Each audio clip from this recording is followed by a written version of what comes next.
Chapter 9.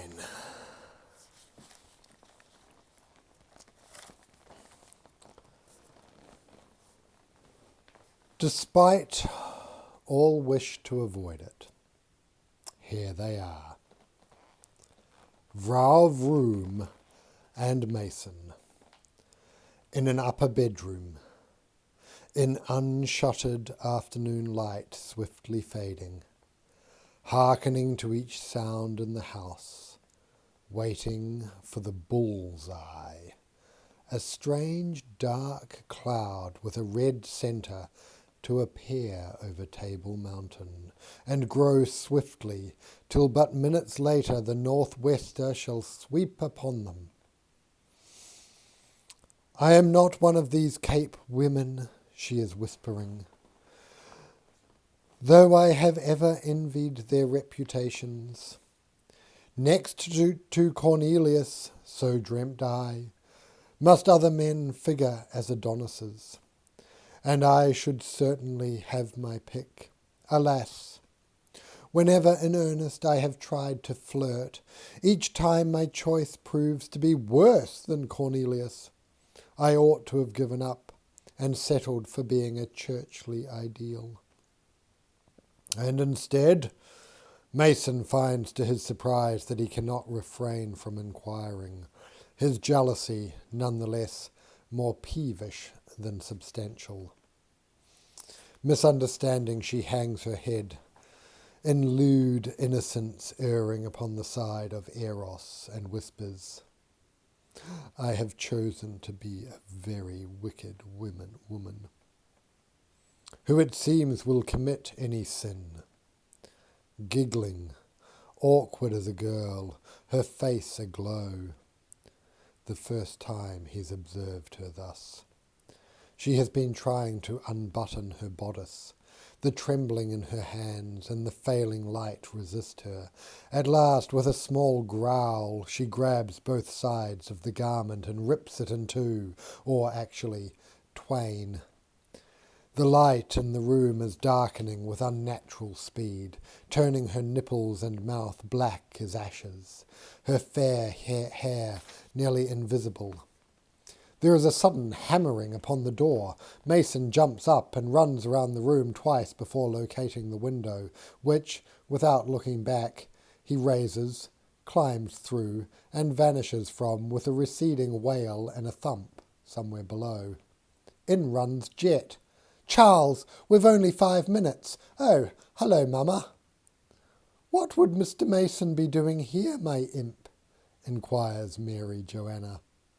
What's happened to your bodice? In the corner, the darkling beetle rustles in its cage. It's elytra, the same unforgiving white as the great sand waste called Kalahari, lying north of here, where the creature was taken up, brought leagues overland to the Cape with hundreds of its kind, arriving hungry and disoriented, to be set out with others, like a great sugar-iced confection at some harbourside market frequented by sailors and the strange. So far in its life it has never seen rain, though now it can feel something undeniably on the way. Something it cannot conceive of, perhaps as humans apprehend God, as a force they are ever just about to become acquainted with. The storm arrives and goes on for the next 3 days. Cornelius, up country, is prevented by floods from returning. The logistics are both simple and hellishly next to impossible, for though the guest rooms at Zeeman's lie empty, Dixon, being across town at a certain Malay establishment, reined in like everyone else, and Mason is known for not responding to knocks upon the door, yet is Joanna obliged to arrange plausible absences from her daily schedule, with dozens of sets of eyes within the house and outside it, scrutinizing her every step. No sooner, for example, is her mother out the door than in comes bouncing owls all a-soak, "It's fantastic," she cries. "The season I live for. Come, Charles, do the English kiss in the rain?" Down the street, somebody's roof collapses in a sodden rumble. All structural surfaces here, even vertical ones, touched by rain, begin at once to take up water like great rigid sponges, and after enough of it, dissolving, crumble away. A bell upon a rooftop begins to ring. Fruit peels lie squashed and slippery in the gutters that run down to the canals, where the slaves are out in the storm doing their owners' laundry, observing and reading each occurrence of blood, semen, excrement, saliva, urine, sweat, road mud, dead skin, and other such data of biography, whose pure form they practice daily, before all is lixiviated neath heaven. In the rainy day shadows beneath the arcades, pipes full of tobacco pulse brightly and bob about in front of watchful faces. Everything smells of wet lime and sewage. A strayed sheep cowers against a wall too high for it, bleating fretfully. Mason is not having fun. "Chase me," at last demands the mischievous Snip, and away she shoots up the lane and gone. No matter how he rotates his hat, Mason cannot prevent a stream of water from funneling somewhere onto his person. He arrives back at the vroom, skidding in the mud, wig powder running down his shoulders and lapels in a white lead wash. The door is locked. Inside he hears Els and her sisters laughing. Furious, he stalks through the downpour, around to the back, locates a ladder, and props it against a balcony whose window seems open, but when he gets to it, is not. With no more than a precarious hold upon the balcony, Mason now feels activity beneath his soles, and looks down in time to see the ladder being deftly abstracted and taken round the corner in malicious fun by Jet, who is for some reason feeling underappreciated today. As he hangs there in misery, tasting ocean salt in the wind, watching in a spirit of distance, "Soon," he mutters aloud, "to be detachment." The bolts connecting the house to the balcony, which was never meant to bear much more weight than that of an adolescent female's foot, begin to slide, protesting with horrid sucking shrieks out of the lime and sand that have held them there so ornamentally till now. "What?" he is heard to exclaim. "Not again!" Before jumping clear of the falling ironwork, landing mercifully without more than contusions and pain upon the soaked earth. This time he decides to lie for a while, as he imagines and surrender to the forces of nature, allowing heaven's rains to visit as they will. After a bit he notices a peculiar weight to the drops striking his face, and withal a distinctly lateral motion, as if something actually crawling. "Ah!" He plucks from his face a beetle, about half an inch long and emitting green light as if bearing a candle within. He rolls his gaze wildly about. All round him, all over Cape Town, as 'twill prove, these insects, swept here over mountains and deserts, are falling. It is not a message from any beyond Mason knows of. It is an introduction to the rainy season. What did we respectfully request? Scandaroon, wasn't it? Only to be anointed with the supposed contents of our cowardly breeches and sent here, where they know how bad the seeing is. What madness are they about? We'll be lucky to see the sun here, and how many years will give us clear nights enough to fix our latitude and longitude? It wouldn't be like this in Scandaroon, Dixon agrees. They say 'tis nearly Europe there. Fabulous Scandaroon, sighs Mason. They are presently part singing to a sort of medium-tempo Cuban rhythm. Scandaroon, I'd rather be in Scandaroon, though 'twould have to be quite soon, this June in Scandaroon. Not far away, Lesser Asia, so they say, minarets and palms a-sway, we might lounge about all day, stuffing our gobs with Turkish delight, securing our obs, then beginning the night. Crescent moon, caravan, and Mezouin's tune, I'll not be forgetting soon souvenirs of Scandaroon. What a hope! Rain rules now and shall until October.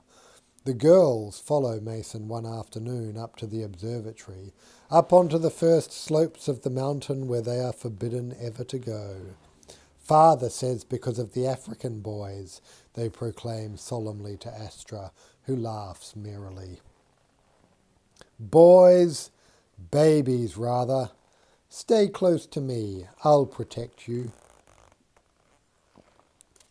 She wishes to add, 'tis not with them your debit grows, but with the African women from whom you take without pause or apology, but aloud says, just try to wear something over your hair. The only blonde they see up where we're going is when the commando ride through, and the sight of it sometimes causes them to act in haste. I shall let mine blow wild, Els cries. Cover my hair? Jet, astonished. As I haven't better things to do? You'll want to keep it out of the wind, says Greet. And end up with shawl hair? I think not, Greet. But they are by now too far ascended for her to return home unaccompanied. They are ascended into Africa. At some point all note that they can no longer hear the town. That is all it takes to deliver them into Africa. They can see the bay and the sea beyond, and the ships and boats, but the girls have lost the voices and percussion and rough breath of the town. They are of the continent now, and the town is a spectacle in a museum of marvels, and the rain beetles are in song. And who gazes back upon it, too long or even too sentimentally, may never see it again, or may turn to salt and be white for eternity. Mason, far ahead of them, an earthen trudging among the lanes, appears to be making for a curious, squat, cylindrical structure with a cone-shaped roof, perched high enough to keep above the morning fog, or so the astronomers hope. "'Tis a gnome's house," whispers Els. Jet is gazing at the ends of large fistfuls of her hair. "Look at these. These should have been soaking in egg whites half an hour ago. Do you know what happens if I miss one day? They're already split beyond belief." "Has anyone noticed the light?" inquires Greet, for the sun is darkening rapidly, while striking to a remarkable hellish red all surfaces that not so long ago were reflecting the simple daylight. "What? Never been this close to the bull's-eye?" Ostrus smiles grimly. "Welcome to the Droster Republic, missus. Up here some believe the bull's-eye lives, and goes about selecting those it shall take." "We must ask Mr. Mason for shelter," cries Jet. They flee, all shivers and screams, a splash up the hillside to the observatory, just as the storm breaks, arriving at the doorway soaked through.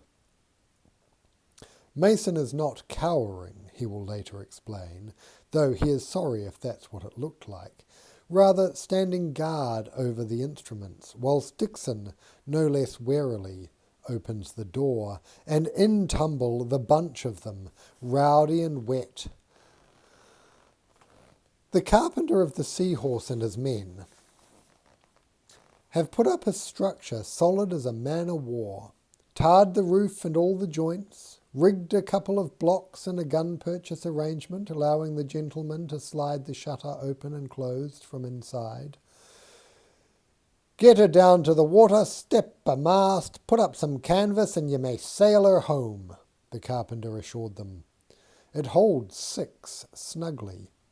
Less awkwardly if, as Jet and Els now discover, 2 lie together upon one astronomer's couch, as promptly do Ostra and Greet upon the other.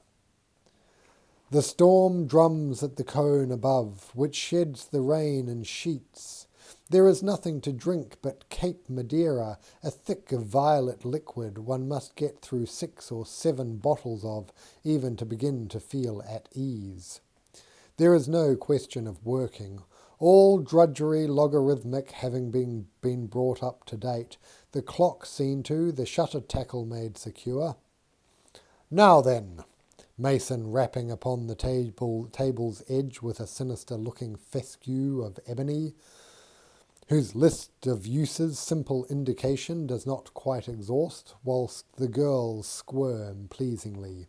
As you young ladies have been kind enough to visit during school hours, we must be sure that your education advance upon some topic. Wherefore our lesson for today shall be the forthcoming transit of Venus. Cries of, "Oh, please, sir," and "Not the transit of Venus." Then what in the world are the up here for? Dixon's eyeballs ingenuously gibbous. If not out of curiosity as to what we do. They all take looks at one another. Ostra at length detaching to smirk at Mason and cast her eyes heavenward, where the roar of the storm goes on unabating. Her blonde procuresses all begin to expostulate at once, and Mason understands that the vocal assaults of the Vroom poultry are not inborn, but rather learned in this world from their owners. "Ladies, ladies," Mason calls, "you've seen her in the evening sky. You have wished upon her, and now for a short time will she be seen in the daylight, crossing the disk of the sun. And do make a wish then, if you think it will help. For astronomers who usually work at night, 'twill give us a chance to be up in the daytime.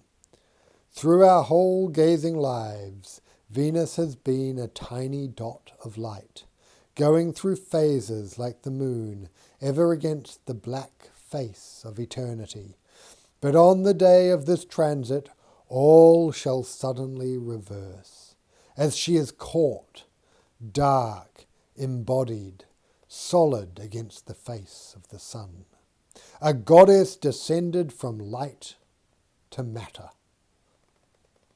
And our job," Dixon adds, "is to observe her as she transits the face of the sun and write down the times as she comes and goes." "That's all? You could stay in England and do that," jaunty little chins and slender necks, posing and reposing, blonde girls laughing together, growing sticky and malapert. The girls are taken on a short but dizzying journey, straight up into the ether, until there beside them in the greyish starlight is the ancient gravid earth. The fescue becomes a widthless wand of light, striking upon it brilliantly white-hot arcs. Parallax! To an observer up at the North Cape, the track of the planet across the sun will appear much to the south of the same track as observed from down here at the Cape of Good Hope. The further apart the obs, north and south, that is, the better. It is the angular distance between that we wish to know. One day, someone sitting in a room will succeed in reducing all the observations from all round the world to a simple number of seconds and tenths of a second of arc, and that will be the parallax.